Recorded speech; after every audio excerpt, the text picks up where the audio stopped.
Tonight, Washington's on edge over how far President Trump will take his tough talk on defying Congress and subpoenas. Trump's history does show lots of bluffing that led to folding. Remember the Trump University fraud case? This is a case I could have settled very easily, but I don't settle cases very easily when I'm right. I don't settle cases. I don't do it because that's why I don't get sued very often, because I don't settle, unlike a lot of other people. But he does settle. Donald Trump settled that very case he was talking about for $25 million after the election.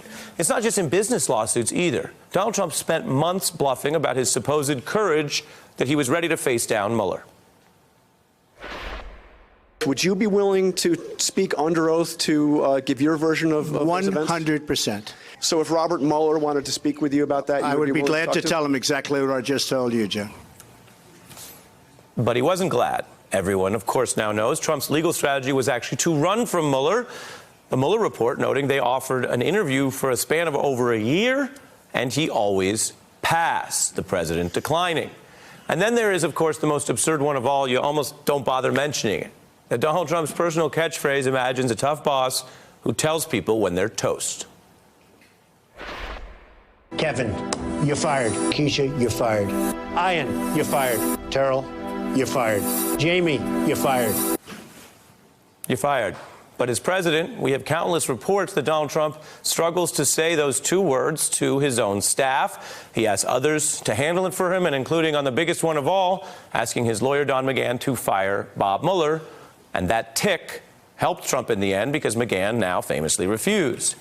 So as Washington tonight girds for these subpoena wars that Donald Trump says he's launching, it is worth keeping in mind that the facts are that Donald Trump often talks like he's tough, like he's ready for these legal fights, like, to use a common parlance, he wants the smoke. Sometimes he makes it sound like he wants all the smoke. But in many of these big cases, Trump University, testifying to Mueller, firing his own staff, Donald Trump don't want the smoke. To paraphrase Gucci Mane, why you flexing, Donald? You don't want no smoke.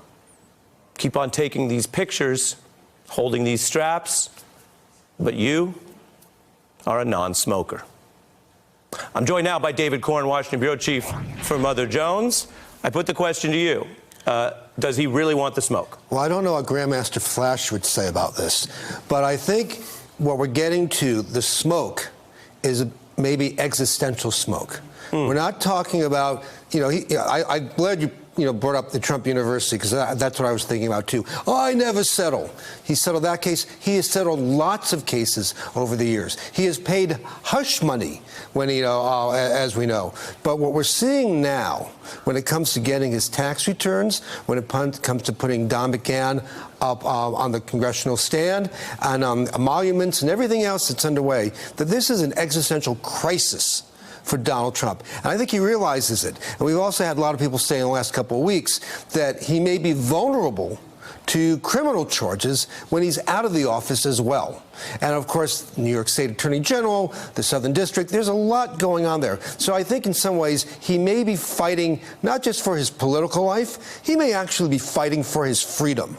And in those instances, he may, to use another gangster term, he may be willing to go to the mattresses. He's already said, he's basically ordered Mnuchin, don't release my taxes. That showdown comes in a couple of days, actually, right? And not to submit to any congressional requests. I mean, I think you and I talked about this a couple of weeks ago.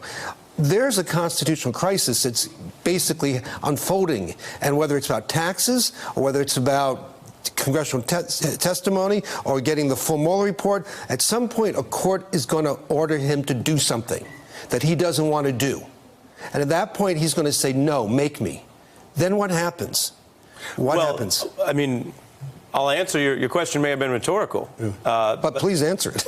Well, I'll try answering part of it, which is, if it's something that involves the other lawful employees of the United States, one of the positives that the Mueller report shows is people going ahead and following the rules in the same way that the travel ban can only be enforced by thousands of people in the United States. And we know that when Trump ordered it, there were questions about it, but the government employees followed it. And as soon as a court order, it began in Brooklyn, and then there were many others that people remember that blocked it, temporary injunctions, those government employees stopped enforcing it. So I think if it depends on others, that's the good news. You raise a deeper question of like the Nixon tapes. What if it depends on the president? What if it depends on him? And well, let's play that out.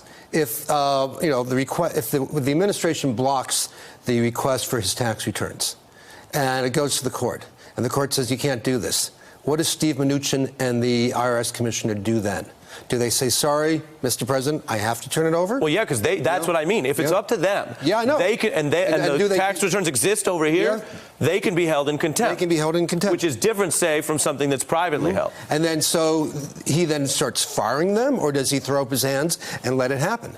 I mean, there's a lot of, the decision tree. Or does he cave like he caved in other times? Like he might cave. But I think a lot of the things that are coming down the pike here are things that really get to whether he can survive as president, and whether he has some tremendous legal vulnerability, or maybe involving family members. I'm going to go to a break, but I didn't get your full answer. Does he want the smoke, or does he not want the smoke? Well, he wants the chaos.